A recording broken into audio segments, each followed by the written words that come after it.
is about more than one ard. I think we've covered that a lot of times. Allah Ta'ala has mentioned this in Surah Talaq, last verse. Allah Ta'ala نے ارد کو plural میں استعمال کر دیا کہ جتنے بھی آسمان بنائے ہیں اسی طرح کی زمینیں بنائی ہیں اور انہی کی مثال پہ زمین مثلہن کا لفظ بالکل اتنی ہی زمینیں بھی بنائیں. اب مسئلہ یہ ہے کہ یہاں پہ میں زمین کو ارد کو اور دنیا کے کانسیپٹ کو کلیئر کر دوں. I think this is why my team has given this question priority. I'm thinking there's a second part. I'll read that and we'll find out whether that one is even broader spectrum of a question. جو ارد کا concept ہے اور زمین کا concept ہے اور جو دنیا کا کانسیپٹ ہے یہ آپ نے کلیئرفائی کرنا ہے پہلے. تو عربی میں جب ارد کا لفظ استعمال ہوتا ہے قرآن پاک میں دنیا کا لفظ اور ارد کا لفظ استعمال ہوا ہے, زمین کا تو لفظ نہیں استعمال ہوا. تو ہم جس چیز کو اردو میں زمین کہتے ہیں نا وہ اس پلانٹ کا نام ہے. جو انگلش میں بولا جاتا ہے ارتھ وہ بھی اس پلانٹ کا نام ہے. اب چونکہ وہ لفظ ارتھ نکلا ہے بیکاز آف دا امریک ورڈ ارتھ سے ہی اور عربی میں بھی وہی لفظ ہے. So we psychologically take it as a singular word, as the same word, same meaning. حالانکہ اللہ تعالیٰ نے ارد کا مطلب اسی آیت میں ہی بتا دیا. فار ایگزامپل ان کانسیپٹ اور بھی جگہوں پہ پتہ ہے, ہمیں پتہ چل جاتا ہے اس کا مطلب. سو جب ہم اس پلانٹ کے اوپر اس لائف کو بات کریں جو کہ اس پلانٹ کے اوپر زمین پہ گزار رہے ہیں تو اللہ تعالیٰ نے اس کو پھر دنیا کا کانسیپٹ میں قرآن پاک میں کہا. اس کی مثال ہے جیسے سورہ بقرہ میں ربنا آتنا فی الدنیا حسنہ وفی الآخرۃ حسنہ, کہ اس لائف میں اور آخرہ کی لائف میں. سو اس دنیا میں اس پلانٹ کی لائف میں. اور جو دوسرا میں آپ کو مثال اس طرح دوں تاکہ آپ کو ایسٹرونامیکل کلیئرٹی ہو, وہ سورہ ملک میں جب اللہ تعالیٰ نے کہا کہ مزین السماء الدنیا, اس کا مطلب یہ ہے کہ اللہ تعالیٰ نے اس دنیا کے اوپر جو آسمان ہے اس کو سجایا ہے ان لیمپ سے, ان ستاروں سے. اور باقی کی دنیا آسمانوں کو سجایا ہے کہ نہیں بس سجایا, وہ اس میں ایسی کوئی تخصیص کا ایلیمنٹ ہے تبھی علماء نے اس کے اوپر واضح کیا کہ نہیں جتنے بھی ستارے ہیں وہ اس آسمان کے. ہاؤیور اس دوسرے اسکول آف تھاٹ میں علماء کے وہ کہتے ہیں کہ باقی کے آسمانوں کے اوپر کیا پتہ کیا کیا طریقے سے سجاوٹ ہے, کس کس چیز کی کیا کیا پریزنس ہے. اور ابن کثیر نے تو یہاں تک لکھ دیا کہ جو ستارے ہیں فار ایگزامپل سورج جو ہے یہ پہلے آسمان میں ہے ہی نہیں. سو اس دنیا کے اندر اس طرح سے نہیں دیکھنا آپ نے کہ ہمارے والا آسمان ہی آسمان ہے, پہلا آسمان ہے. وہ جتنے بھی آسمان ہیں اللہ تعالیٰ نے اس کو کہہ دیا کہ اس دنیا کو نظر آتے ہیں. So could be 1 or 2 or maybe 4 or maybe 5 heavens جو سماوات ہیں جو اس دنیا سے نظر آتے ہیں. So it's a little technical. میں اس طرف ابھی نہیں چاہوں گا کیونکہ سماوات کی بات آپ نے نہیں کی, اس کی کوئی اور ہی تفصیل ہے اور کافی ساری ویڈیوز میں اس کے میرے کافی الیبوریٹو پرسپیکٹیوز ہیں ایون دو اس کے اوپر کوئی سیشن نہیں. جو رہی بات دنیا کی تو آپ کو یہ بات سمجھ آنی چاہیے کہ یہ اس پلانٹ کی بات ہو رہی ہے دنیا. جب بات ہوتی ہے زمین کی تو ہمیں پتہ ہوتا ہے کہ اردو میں ہم اس دنیا کو ہی زمین کہہ رہے ہیں, مگر اس زمین کا مطلب ہمارے سائیکالوجی میں تھوڑا سا براڈ ہے اور وہ یہ کہ ہم اس گراؤنڈ کو بھی دنیا کہتے ہیں اور زمین کہتے ہیں. آسمان اور زمین, یہ جو گراؤنڈ ہے نا دا ٹیریسٹرل پلین, یہ جو مٹی ہے اس کو اللہ تعالیٰ ارد کہہ کے بہت ویسٹ کرتے ہیں کہ صرف تمہاری یہ زمین کو ارد نہیں کہنا تمہیں. جہاں پہ جو بھی سیارہ بنایا اللہ نے اس کی تمام تر اور جو جس آسمان میں بھی ہے اس کی زمین کو ارد دکھا. سو اسی طریقے سے آپ نے اس کو کنسیپچولائز کرنا ہے تاکہ آپ کو آسانی رہے. اور اس سے پھر آپ کو یہ بھی پتہ چل جائے گا کہ حضرت آدم کو جس مٹی سے بنایا وہ یہ اسی زمین کی مٹی نہیں ہے. وہ کیا پتہ ہو بھی مگر اسی کو گارنٹی نہیں ہے کیونکہ حضرت آدم کو زمین پہ بعد میں اتارا گیا, پہلے کہیں بنایا گیا. سو مٹی امپورٹ کی یا کوئی ویسے فار ایگزامپل میں آپ کو بتاتا ہوں کہ یہاں کی جو کلے ہے فار ایگزامپل اس کو تراب کہیں تو اللہ تعالیٰ نے سورہ ہجر میں جب بتایا نا کہ آدم کو جس مٹی سے بنایا وہ ہم کے لفظ سے اللہ تعالیٰ نے بتایا کہ وہ بلیک کلر کی مڈ ہے. تو it's a totally different concept. کیا پتا وہ کسی اور جگہ کی وہ مٹی ہو کیونکہ اس کی کافی سارے شواہد ہیں ہمارے پاس اس دلیل کو ذرا تفصیل میں جانے کے لیے کہ جس طریقے سے یاجوج ماجوج کی جو حدیث ہے وہ یہ ہے کہ the semen of حضرت آدم علیہ السلام fell in the clay And from that clay, the reaction was Yajuj and Majuj. That means this planet does not, تراب کے اندر وہ capability نہیں ہے. اب وہ ہے بھی تو again, this is again some other day's topic کہ وہ attributable structure کیا ہے الگ الگ مٹی کا, مگر at least ارتھ کا concept میں planetary, for example Saturn کے اندر وہ اس کی اپنی زمین ہے, تو اس کو ہم وہاں جا کے یہ تو نہیں کہیں گے ہم زمین پہ آ گئے, ایون تو اردو میں بولیں گے کہ میں زمین پہ کھڑا ہوں. چاند پہ جاتے ہیں تو یہ کہتے ہیں زمین پہ کھڑا ہوں, مگر یہاں سے ہم اس کو آسمان کے ایک سیلیسٹیل باڈی کو ہی دیکھ رہے ہوتے ہیں کہ ایک جنرل کانسیپٹ ہے زمین پہ کھڑا ہونا, اصل میں وہ چاند پہ کھڑا ہے, زمین پہ نہیں کھڑا. So this is the way you going to actually understand it better کہ اردو کے طرف سے مت جائیں, عربی کی طرف سے جائیں. ایک بہت بڑا لفظ ہے الارض کا, اور چونکہ سورۃ طلاق میں یہ کلیریفیکیشن صریح طور پہ بتا دی اللہ نے کہ اتنی جگہوں کے اوپر اس ارض کو ہم نے اسی طریقے سے پھیلایا جس طریقے سے آسمان پھیلا دیے, تو اس سے صاف سمجھ آتی ہے کہ دیر از a totally different perspective of looking at where could be other sources of life as well. حالانکہ ارض سے لائف نہیں نکلتی, مگر we can think about it because صحابہ did think about it. اور عبداللہ بن عباس نے اسی آیت کی تفسیر میں ہی بتا دیا تھا کہ اس کو عوام تک نہ پہنچائیں, اس کو بس انٹلیکچولیزم میں رکھیں. جن لوگوں کی اس لیول کی انٹلیکٹ ڈیولپ ہے ان کو پھر اس طریقے سے بات کی جائے. اسی لیے میں ایک خاص لائن میں ہی اس کا جواب دے رہا ہوں. I'm not expanding the whole answer because it can lead to a lot more confusion rather than clarity. So your basic question is کہ ارض singular ہے plural نہیں. ارض is a compound noun, it's a composite noun which is going to give you a totally different versions of the whole meaning of the same word, which means this terrestrial plane, planets, different celestial bodies, which could be planets or not, could be anything, but as soon as it is made of any source of clay, it is earth. Second question you're asking about is, in the Quran Allah says that man is thankless. Insan bahut nashukra hai. Bilkul. Allah created him and bestowed him with ear, heart, etc. Okay, we are thankless as we don't praise Allah for our body, organs and blessings. But why should we thank Allah for our creation, or for creating us, or sending us to earth? We didn't pray for or enforce Allah for our creation. Okay, so now I know یہ question کیوں مجھے بھیجا گیا. It's a very good question. I feel like there is something missing in this puzzle which I don't know and which is related to that pre-period before man's descent to earth. I'm just asking the question and say, Papa, no, I'm not questioning Allah's plan, of course. I get it. It's a great question. And now I know why this question is sent to me on priority. Let me start by telling you that it is us who actually literally claimed that we can bear this responsibility of all of this life. میں آپ کو تھوڑا سا ایک schema بتا دوں کہ اللہ تعالیٰ نے قرآن پاک میں کس طریقے سے پوری کی پوری گرینڈ اسکیم بتائی ہے کلیئرلی انہی الفاظ میں, کہ میں آپ حدیث اور قرآن دونوں ملا کے بتاتا ہوں آپ کو.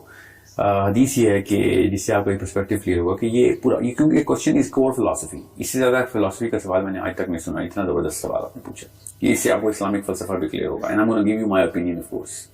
I'm going to tell you where I'm going to quote scholars, and I'm going to tell you where I am going to where I'm constructing my own opinion so that you can understand that, you can challenge this. And this is not the Quran or the Hadith when I'm going to tell you, it is going to be my opinion. So سب سے پہلے تو یہ concept clear کر لیں کہ یہ سب کچھ ہو کیا رہا ہے, یہ کائنات کے اندر انسانوں کا معاملہ چل کیا رہا ہے. اللہ تعالیٰ نے, اللہ کے نبی علیہ السلام نے ارشاد فرمایا کہ اللہ تعالیٰ نے سب سے پہلے جنت بنائی اور پھر دوزخ بنائی. پھر جو سب سے پہلی کریشن تھی اللہ تعالیٰ کی وہ جبرائیل امین تھے. جبرائیل کو اللہ تعالیٰ نے بنا کے کہا کہ جا کے جنت کو دیکھ کیا.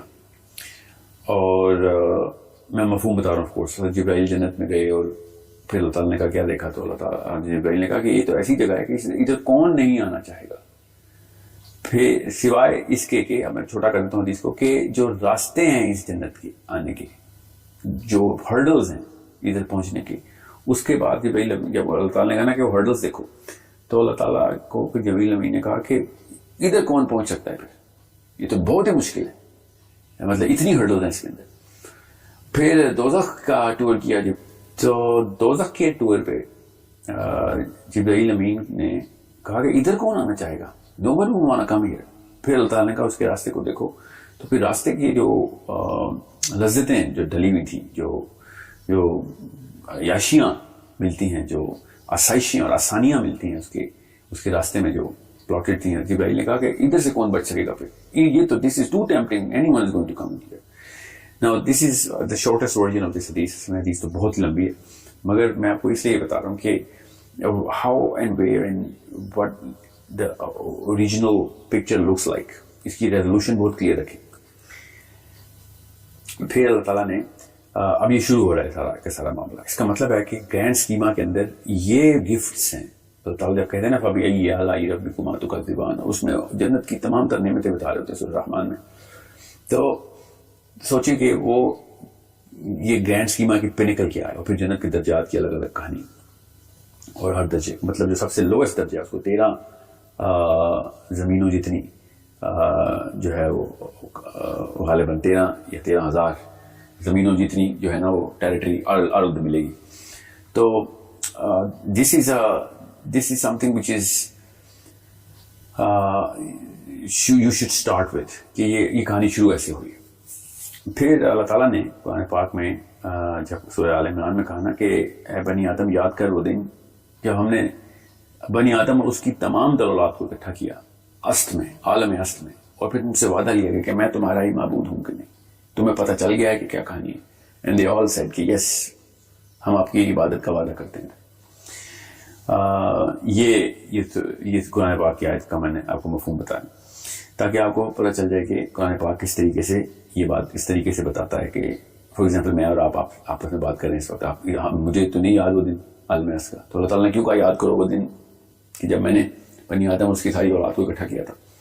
اب علماء کی دو سپلٹ ہیں اس کے اوپر کہ یہ ایک واقعی میں دنیا پہ ہوا ہے واقعہ، آدم کے بعد حضرت نوح سے پہلے اور یا ادریس سے بھی پہلے، اور اس وقت جتنی بھی اولاد تھی سب سے اللہ تعالیٰ نے وعدہ لے لیا تھا، کیونکہ بھی شریعت نے آنا تھا اور شریعت تو نوح علیہ السلام سے شروع ہوئی ہے ساری. تو یہ سارا کا سارا معاملہ اللہ تعالیٰ نے اس کو وعدہ لیا تھا. دوسرا اسکول آف تھاٹ جو ہے اس کو کہتا ہے کہ نہیں، یہ کہانی ارواح کی ہے. ایک خاص عالم میں اللہ تعالیٰ نے تمام ارواح کو اکٹھا کیا جو کہ آدم کی اولاد میں سے ہونی ہے، ان سب کو کہا کہ یہ ڈیکلریشن کرو. تو یہ ڈیکلریشن کس چیز کی ہو رہی تھی؟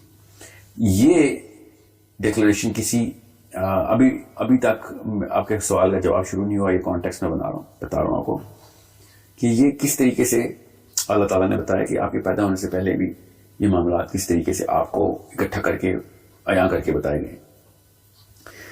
تو پھر بیچ میں ایک پزل کا پیس ہے جو کہ میں اب ڈالوں گا تو آپ کو پکچر کمپلیٹ ہو جائے گی اس کانٹیکسٹ کی. سورہ احزاب میں اللہ تعالیٰ نے کہا نا کہ اِنَّا عَرَضْنَا الْأَمَانَةَ عَلَى السَّمَاوَاتِ وَالْأَرْضِ وَالْجِبَالِ فَأَبَيْنَ أَن يَحْمِلْنَهَا وَأَشْفَقْنَ مِنْهَا وَحَمَلَهَا الْإِنسَانُ، کہ جب ہم نے یہ امانت پیش کی، یہ پوری کی پوری جو اسکیما ہے یہ بتائی کائنات کو، اِنَّا عَرَضْنَا الْأَمَانَةَ عَلَى السَّمَاوَاتِ وَالْأَرْضِ وَالْجِبَالِ، آسمان کو، جو زمین ہے جس کو ہم زمین کہتے ہیں اس کو، اور پہاڑ کو، مطلب ایک اوور آل ڈیکلریشن دے دی ہے کہ جو بھی چیز ہے سب کو دکھا دی کہ کون ہے کہ جو یہ امانت پوری اٹھا سکتا ہے، یہ امانت اٹھائے گا. ٹھیک ہے. تو اللہ تعالیٰ نے کیا کہا کہ انسان نے کہہ دیا کہ میں اٹھاؤں گا. حملہ انسان، کہ میں، انسان نے کہا کہ میں اٹھاؤں گا. حمل کا لفظ ہے نا، I'll bear the load, I'll bear the burden of this امانہ. یہ سورہ احزاب کی آیت بہت کلیئر کر کے بتاتی ہے کہ جب ہم نے یہ پریزنٹ کیا کہ کوئی ہے جو اس امانت کو اٹھائے گا، تو انسان نے خود آپٹ کیا کہ I will cross this whole hurdles. یہ جو آپ نے تمام تر معاملہ بنایا، اس کی سینکٹیٹی کو میں نبھاؤں گا، اس کی پاکیزگی اور اس جو پورا اسکیما آپ نے بنایا اس پہ خراش نہیں آنے دوں گا. I'm going to come clean. اور اللہ تعالیٰ نے ساتھ ہی بتایا پھر اِنَّهُ كَانَ ظَلُومًا جَهُولًا، اس کو نہیں پتہ تھا انسان کو کہ وہ کس چیز پہ یس کر رہا ہے. ظلوماً، اپنے اوپر ظلم کیا اس نے، جہولا، جہل میں رہا کہ یہ میں نے کہہ تو دیا، اس کو پتہ ہی نہیں ہے. جہل کا مطلب یہ نہیں کہ جو ہم نے سائیکالوجی بنائی ہوئی ہے کہ بغیر اس کی انٹینسٹی کو پتہ ہوئے اس نے یس کر دیا. اور بغیر اپنی اس طاقت کو پتہ کیے کہ یہ کر بھی سکتا ہے کہ نہیں اس نے کر دیا, تو یہ ظلم کیا اس نے. جس بغیر مطلب کسی ایسے بندے پہ آپ بوجھ ڈال دیں کسی ایسی چیز کا جو اس کا اہل نہ ہو تو اس پہ ظلم ہی کرنا کہتے ہیں. سو انسان کو خود بھی نہیں پڑتا اس کی کیپیبلٹی کا, اور پھر بھی انسان نے کہا کہ میں اٹھاؤں گا. اور اللہ تعالیٰ نے کہا نا کہ انہ کان ظلوما جہولا, کہ یہ بہت ہی بڑا ظلم و جہل ہو گیا انسان سے. تو اس کی کمپنسیشن پلان بھی اللہ تعالیٰ نے بتا دی پھر کہ انسان نے, ہم یہ میں اور آپ کھڑے ہوئے تھے, دانیہ میں تھی آپ تھا, میں تھا آپ تھی, میرے بہن بھائی تھے, میرے بھی بچے تھے, آپ کے بھی بچے تھے, آپ کے ماں باپ تھے, ہم سب اکٹھے کھڑے تھے. جو اس وقت دنیا میں ہم ایک قبیلے میں ہیں, جو بھی گھر والے ہیں وہ اس وقت بھی وہاں پہ اکٹھے تھے. جو آپ کے دوست جا رہے ہیں وہ ادھر بھی دوست جاتے ہیں, میرے دوست جا رہے ہیں وہ ادھر بھی دوست جاتے ہیں, ہم سب اسی اسکیما کو یہاں پہ لے کے آئے ہیں. ایک حدیث ہے جو کہ مفہوم میں کو سناتا ہوں کہ ارواح میں جو قبیلے آپس میں بہت قریب تھے وہ دنیا میں وہ آپس میں بہت قریب ہوتے تھے. جو آپس میں بھی ان کی اتنی نہیں بنتی نہیں ہوتی, ادھر بھی نہیں بنتی ان کی. مطلب اتنا کوئی خوبصورت کمپلیشن ہے نا اس پکچر کی, اس لیے آپ کو یہ بات بہت دھیان سے سمجھنی ہے. اب چونکہ انسان کو اللہ تعالیٰ نے کہا ہے ظلوماً جہولا, تو اس کی کمپنسیشن اللہ تعالیٰ نے بتائی. کیا تیرے سے نہ یہ بول اٹھایا جائے گا, تو اپنے اوپر ظلم کر رہا ہے, نہ تجھے علم ہے کہ اس کی کس لیول کی میٹرکس اور انٹینسٹی ہے. تو میں چونکہ علیماً خبیر ہوں, مجھے سب پتہ ہے, اور سب سے بڑا محسن بھی میں ہوں, تو میں تیرے اوپر احسان کر دیتا ہوں. میں تجھے وہ ٹول کٹ دیتا ہوں کہ جس کے تھرو تو آرام سے پہنچ سکتا ہے. اور وہ ٹول کٹ ایک لفظ میں اسلام ہے. اب اس کی میں بریک کر کے اس کو تھوڑے سے اس کی کنسٹیٹیوئنسی بتاتا ہوں اسلام کی آپ کو, کہ وہ کیا احسانات چل رہے تھے.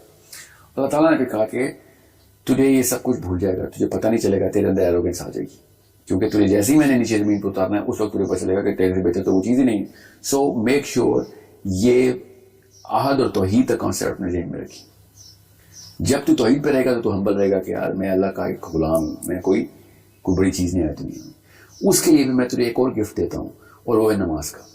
جب تک تو نماز پڑھتا رہے گا تب تک تیرے جو افیشنسی ہے نا, فنکشننگ کیپیبلٹی ہے, وہ جو تیرا ریڈ آ رہا ہے وہ اپنی نارتھ ڈائریکشن بتاتا رہے گا, تو پھر ادھر ادھر نہیں ہوگا.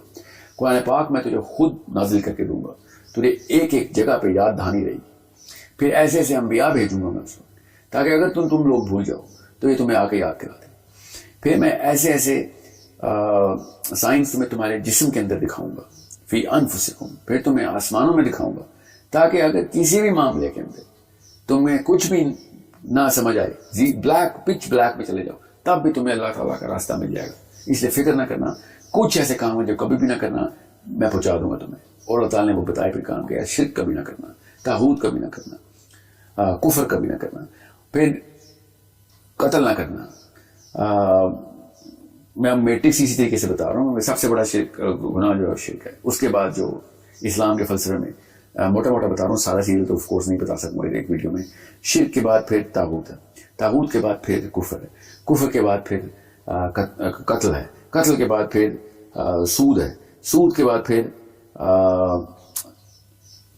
غیبت, تہمت ہے, تہمت کے بعد پھر غیبت ہے, غیبت کے بعد پھر زنا ہے, اور زنا کے بعد پھر جھوٹ ہے.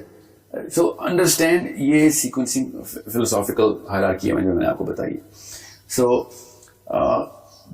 اس کی پوری کی پوری میٹرکس ہے, اور بڑا پرفیکٹ پزل کنیکٹ ہوتا ہے کہ اسی طرح کی سیکوینسی کیوں رکھی ہے گناہوں کی. مگر بہرحال ہمیں موٹا موٹا تو سب کو پتا ہے کہ یہ کام نہیں کرو گے نا تو بچ جاؤ گے.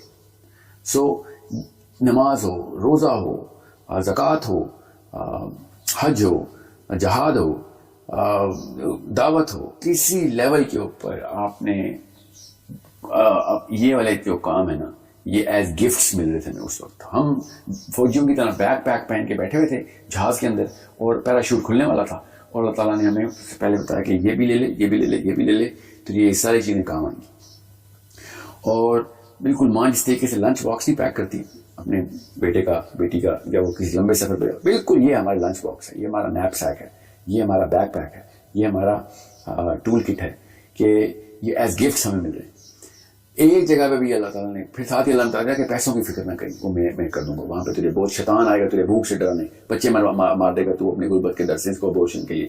سو قتل نہ کر دیں کسی کو, سو آن آل دا کمینڈمنٹس. یہ سارے کے سارے معاملات ہمیں ایز گفٹس مل رہے تھے. اور پھر اللہ تعالیٰ نے ساتھ ہی کہتے ہیں کہ کوئی ایسی قوم نہیں جس کو میں کہیں نہ کہیں سے ہدایت خود نہیں پہنچاؤں گا. اب وہ مانے یا نہ مانے ایک الگ کہانی. So this is something which is the big picture. وہ جگہ جب ہم کھڑے ہوئے تھے نا، میں اور آپ اور ہم سب، تو ہم نے اس وقت نا دس از مائی اون انٹرپریٹیشن آف دا ہول. تو جنت کے غلام کا مطلب یہ ہے کہ ان لوگوں نے کلیئر پلے کیا، کہ بہت اسمارٹ پلے کیا کہ ہمیں یہ ہرڈلز نہیں ہم سے ہو سکتی، آپ ہمیں فری انٹری دیں. تو فری انٹری کا مطلب ہے کہ لوئسٹ رینک بے شک ملے مگر مل جائے. سو لوئسٹ رینک کا مطلب ان ٹرمز آف کمپیریزن میں بتا رہا ہوں، جنت کا غلام کوئی لو رینک نہیں، جنت میں کوئی ہائی لو کیا ہونا، مگر یہ بات کلیئر ہو جاتی ہے کہ these people took the shortcut. یا پھر وہ لوگ جو کہ بالکل یا پہاج پیدا ہوتے ہیں، وہ بے شک اللہ عمر میں ان کے اوپر امتحان ہی نہیں. اب وہی بات ہے کہ اسے صاف سمجھ آتی ہے کہ میرے ہاتھوں کا امتحان ہے، ہاتھوں کا سوال ہوگا. یہ بھی حدیث ہے، ہاتھ خود بولیں گے. اللہ تعالیٰ نے قیامت کے پورے نقشے بتائے، ہاتھ خود بول رہے ہوں گے میں کیا کیا کرواتا رہے مجھ سے. ٹانگیں بولیں گی، پیر بولیں گے، آنکھیں بولیں گی، ایک ایک جسم کا عضو بولے گا. تو جس کو یہ عضو نہیں مل رہے وہ ان ٹیسٹ سے معاف ہو رہا ہے. So understand how complete this whole picture is. Now جس بندے کو یہ لگ رہا ہے نا کہ اللہ تعالیٰ نے کان اور آنکھ دی ہے تو اللہ تعالیٰ کہہ رہے ہیں اس کا شکر کیوں ادا کرتے، یہ تو 1% بھی نہیں ہے. اگر یہی بات ہوتی تو پھر اللہ تعالیٰ نے کوئی ظلم تھوڑی کیا جن کو نہ پیدا کیا. اللہ تعالیٰ نے یہ تو ایک چھوٹی نعمت ہے، سب سے بڑی نعمت تو اسلام کی نعمت ہے، ہدایت کی نعمت ہے، جس نے سارے ہرڈلز پار کروائے ہیں. جس کو آنکھ مل گئی ہے 30 سال 40 سال 50 سال کا مر گیا، 8 سال کا مر گیا، 15 سال کا مر گیا، آنکھ کا کیا کرنا ہم نے؟ If he dies on the falsehood, on taghut, on shirk, on kufr, or the bigger sins, then that's a problem. The real problem is not about کہ کس بندے کو کیا ملا. The real problem is کس بندے کو نے کیا کیا جو کچھ بھی اس کو ملا تھا. So it is such a beautiful question that you asked. I hope this is something which is going to give you a perspective. ظاہر میں اس کے اوپر ساری قرآن کی آیتوں ساری حدیثیں شروع کروں تو یو نو کہ پھر بات اتنی تفصیل میں چل جائے گی کہ یہ کانسیپٹ اٹ سیلف ہی میں بھی تھوڑا سا حیران ہوں کہ یہ سوال مجھے دیا گیا ہے. ایون تو میری ٹیم ایک بڑا ایک سپر فلٹر لگاتی ہے کہ سر وہ والے سوال کے جواب ہی دینے جو اور زیادہ کنفیوز کر سکتے ہیں کسی کو. One of the regular people who are into کہ کس طریقے سے بس نمازوں کی بات ہو یا روزے کی بات ہو یا احسان کی بات کی جائے، یہ ٹیکنیکل باتیں نہ کی جائیں. تو ٹیکنیکلی ہوپ فلی وہ والے لوگ تو اس ویڈیو کو پورا دیکھیں گے. میں نے تھوڑا سا ایکسٹینڈ بھی کر دی ہم نے ویڈیو، مگر جو بندے واقعی سوچنا چاہتے ہیں ان کو پتا ہو کہ اللہ تعالیٰ نے جب کہتے ہیں کہ نہ شکرا ہے تو اللہ تعالیٰ کس چیز کی نہ شکرے کی بات کر رہے ہوتے ہیں کہ اتنا بڑا آپ کو ایک بیگ میں گفٹ ڈال کے دیے تھے اور نشانیوں پہ نشانیاں دکھا دی، اور اللہ تعالیٰ کہتے ہیں کہ شکر کیوں نہیں کرتا. تو یہ میں نے اب تو ہم جیسے بندے جو قرآن کے بعد کے دور میں پیدا ہوئے اور ایسے دور میں پیدا ہوئے، نالج کی کثرت ہے، وہ تو شکر سے ایک ایک سیکنڈ ہی کانشیسنیس میں ہوں، ایک ایک سیکنڈ کی ہم کس طرف بڑھ رہے ہیں اور اللہ تعالیٰ کیا کیا دکھائی جا رہے ہیں ہمیں بار بار. سو دا بگر رسپانسبلٹی اب کرنا کیا اس کے ساتھ، وہ کسی اور دن کوئی اور سیشن ہے، مگر دا ریئل کوشچن از نہ شکرا کیسے ہو رہے ہیں. وہ آپ کو سمجھ آ گئی ہوگی کہ جس کو سورج جیسی لائٹ نظر نہیں آ رہی یا نظر آ رہی تو اس کی قدر نہیں کر رہا، تو وہ نہ شکر ہی ہے. وہ دن کو رات سمجھ رہا ہے بیٹھ کے اور رو رہا ہے بیٹھ کے کہ مجھے کچھ نظر نہیں آ رہا، حالانکہ سورج سامنے چمک رہا ہے اس کو. مگر کوئی دیکھے تو تب نا، کوئی دماغ کی تو جو آنکھ ہے وہ تو کھولے نا پہلے کہ یہ ہو کیا رہا ہے. This question of yours opens the biggest I of the brain of the mind کہ یہ اللہ تعالیٰ نے نہ شکرہ کیسے کہہ دیا. چونکہ اللہ تعالیٰ نے یہ ٹیسٹ دیا تھا غیب کے لیے، غیب کے اوپر، یہ یاد رکھیے گا. اس لیے جب بھی ہم ماں کے پیٹ میں ہوتے ہیں تو یہ سارا کے سارے گفٹس کی جو میموری ہے نا، یہ ارواح کی میموری، پری لائف کی میموری، یہ وائٹ واش ہو چکی ہوتی ہے تاکہ یہ سارا چیز غیب میں رہے. اگر اللہ تعالیٰ یہ غیب کے فلسفے کے اوپر نہ رکھتے تو ہمیں وہ پرانی باتیں بھی یاد ہوتی، پھر ہم کسی اور طریقے سے شاید دنیا میں آتے. مگر غیب کے کانسیپٹ کی یہ ساری میموری زیرو کر کے خود بتایا کہ سوچتے کیوں نہیں ہو، عقل کیوں نہیں کرتے ہو. ان آیتوں کے مطلب تب سمجھ آئیں گے آپ کو کہ اللہ تعالیٰ کیوں کہہ رہے ہیں کہ سوچو تو صحیح. تمہیں ساری چیزیں دکھا دی گئی. مطلب میں آپ کو ایک کمرے میں ڈال دوں اور کوئی کمرے سے باہر آؤ اور سارے باہر آنے کے کلوز کمرے کے اندر رکھے ہوئے اور لائٹیں آن کر کے رکھی ہوئی ہوں اس کے اوپر، بلب چل رہے ہوں کہ یہاں پہ بھی کلو ہے، یہاں پہ بھی کلو ہے. ٹھیک ہے, اور پھر 1,24,000 بندے اس کمرے سے گزاروں کہ وہ تمہیں بتائیں کہ یہ لوگ یہ کلو کو ایسے پڑھنا ہے, اس کو ایسے پڑھنا ہے, اور آخری نبی آ کے کتاب پکی اندر رکھ جائے کہ ہر کلو کی ہر ڈیفینیشن تمہیں دے رہا ہوں. اب بھی کمرے سے باہر نہ آئیں تو ایک الگ کہانی ہے, مگر کمرے کے اندر بیٹھ کے نہ شکرے ہو جائیں تو پھر وہ والی کہانی ہے جو آپ کے سوال آپ کے دماغ میں ستا رہی ہے کہ اللہ کو نہ شکرہ کیوں کہہ رہے ہیں. یہ اتنی یہ کلو کا لفظ میں نے کیوں بولا کیونکہ اللہ نے غیر میں کر دیا, ورنہ یہ کلو کا لفظ میں بولتا پھر تو اللہ تعالیٰ نے سورہ بقرہ میں کہا نا کہ یہ کیا چاہتے ہیں کہ اللہ تعالیٰ فرشتوں کے پر لگا کے بادلوں پہ آ کے بیٹھ جائے اور یہ اللہ کو دیکھ کے پھر کہیں کہ ہاں مانتے ہیں. اس طرح کی کوئی جو ہے وہ توحید اور جو بلیف ہے اور عقیدہ ہے وہ نہیں مجھے چاہیے. مجھے تو میرا تو گرینڈ اسکیما پہلے سے میں نے بتایا تھا, تم لوگ جو اٹھ کے آئے تھے کہ ہم ہاں اس کے اوپر مانیں گے. اب آپ کو اللہ تعالیٰ کے غصے والی آیتوں کا بھی جو ہے نا وہ ٹیمپرمنٹ سمجھ آئے گا کہ جب اللہ تعالیٰ کہہ رہے ہیں کہ یہ تم نے کہ اس شخص کو دیکھا ہے رائت اللہ دی یکذب بالدین. اب سوچیں کس ٹون میں یہ آیت کی گئی ہے, یہ ایسے عربی سمجھ سکتے ہیں کہ کیا تم نے اس شخص کو دیکھا ہے جو روز جزا کو جھٹلا رہا ہے, مطلب دیکھ کے آ رہا ہے اور پھر بھی جھٹلا رہا ہے اور تضحیق کر رہا ہے اوپر سے. سو this is the simplest way I can actually explain it to you without going in the kind of detail جس کی وجہ سے اور باقی کے لوگ اور کنفیوز ہو جائیں کہ یہ کیا آپ نے کہانی سنا دی. میں آپ کو ریفرنسز بتا دوں, سورہ احزاب کا آخری رکوع پڑھ لیں, میں نے وہاں سے پڑھا ہے. بخاری کی میں نے 2 حدیثیں سنائی آپ کو, سورہ آل عمران کی آیت ہے وہ میں نے آپ کو بتائی ہے. سو یہ بڑی کلیئر کر کے, اور ان کی جس مرضی عالم کی تفسیر پڑھ لیں آپ. وہ 2 الگ الگ کیٹیگریز کے علماء ہیں جو عالم است کے اوپر سپلٹ ہوئے ہیں, ارواح میں ہوا تھا یا دنیا میں ہوا تھا. باقی کی کسی بھی کیٹیگری کے اوپر علماء کرام کی کہیں بھی سپلٹ نہیں جو میں نے آپ کو بتائی. ہاں یہ جو کون سے درجے کے اوپر پھر بچوں کے ساتھ کیا ہو رہا ہے یہ سارے کے سارے میری اپنی آ رہا ہیں. It just falls right into my mind کہ یہ ہو کیا رہا ہے. تو اس کو سوچتے وقت سمجھ آ جاتی ہے کہ حدیث بتاتی ہے بچے جنت غلام ہیں وہاں پہ, اور یہاں پہ ان کا کوئی ٹیسٹ ہی نہیں ہو رہا. اور ہم لوگ سوچتے ہیں کتنا ظلم ہو رہا ہے, سونامی میں بچے مر گئے, لوگوں کی کلیمٹیز ہو رہی ہیں, بچوں کو کیا قصور تھا وہ مر گئے. یہ عجیب سی بات ہے کہ جو ان کو سمجھ نہیں آ رہی. دنیا میں خود ہر وقت ڈپریس رہتے ہو, ایک بچہ آ کے دنیا سے واپس جا رہا ہے اور سب نے مرنا ہی مرنا ہے, سب نے مرنا ہی مرنا ہے. اس کے باوجود بھی دنیا میں اس بچے کو کہی جا رہے ہو کہ نہیں تو بھی ہماری پینفل جرنی سے گزر, اللہ تعالیٰ تم کتنا ظالم ہے, تو نے اس کو پین کیوں نہیں دیا. ان بچوں کو بھی وہی والے پین دے بڑھاپے کے, وہی والے پین دے جو کہ ہم ہر وقت وہی ڈپریشن سے جس میں ہم رہتے ہیں. ایسے مطلب ان امیجن لیول پہ ڈینس قسم کے ہمارے ایموشن ہو جاتے ہیں نا, اور انٹلیکٹ ہو جاتے ہیں. کہ فرعون کہتا پھر نا کہ اس کا بچہ مر گیا, تو میں سمجھ بھی سکتا ہوں. مسلمان کہنا شروع کر دینا کہ اللہ تو نے بچے کو اس کو اٹھا لیا, یہ کیا ظالم قسم کا تو رب ہے, نعوذ باللہ. تو مجھے سمجھ نہیں آتی کہ غریب کا بندہ کیسے باتیں کرتا ہے ایسے. یہ ایک لاچاری کا جس کو احساس ہو چکا ہو وہ ایسی باتیں کیسے کرتا ہے, جس کو دنیا کی تنگی کا احساس ہو چکا ہو وہ ایسی باتیں کیسے کرتا ہے. ہم تو ہر بات کے اوپر اللہ تعالیٰ کا شکر ادا کریں. تب بھی سورہ کہف میں اللہ نے کہا نا کہ قلم لے آؤ جو کہ سمندر کے سارے قطروں کو سیاہی بنا بنا کے لکھے, تب بھی تمہیں سمجھ نہیں آئے گی, تب بھی نہیں پورا کر سکو کہ اللہ تعالیٰ نے تمہارے لیے کیا کیا, اللہ تعالیٰ کی حیت ہے کیا, بینگ ہے کیا, تمہارے لیے کیا احسانات کی لسٹ آئی ہوئی. میں سورہ رحمان کو اس لیے کہا بار بار تاکہ آپ کو پتہ چلے کہ اسکیما کے سورس وہیں پہ رکھنی ہے آپ نے, اور وہیں سے ریورس انجینئر کریں. کیونکہ پہلی چیز حدیث میں بتایا نا کہ اللہ تعالیٰ نے وہ کانسٹلیشن بنائی ہوئی, جنت سیاروں کی کانسٹلیشن ہے, ٹھیک ہے. اور اس کا ثبوت کیا ہے بائی دا وے کہ حدیث ہے کہ اللہ کے نبی علیہ السلام نے ارشاد فرمایا کہ جنت کے ایک درجے کے لوگ دوسرے درجے کو ایسے دیکھیں گے جیسے اس وقت تم ستاروں کو دیکھتے ہو. تو اس کا مطلب ہے کہ بالکل ایسے ہی اسپیس کا وہ آپ سما سمجھیں. اور ستارہ کیسے ڈاٹ کی طرح نظر آتا ہے, اتنا فرق ہے درجوں کا, اتنا بڑا فرق پڑ جائے گا.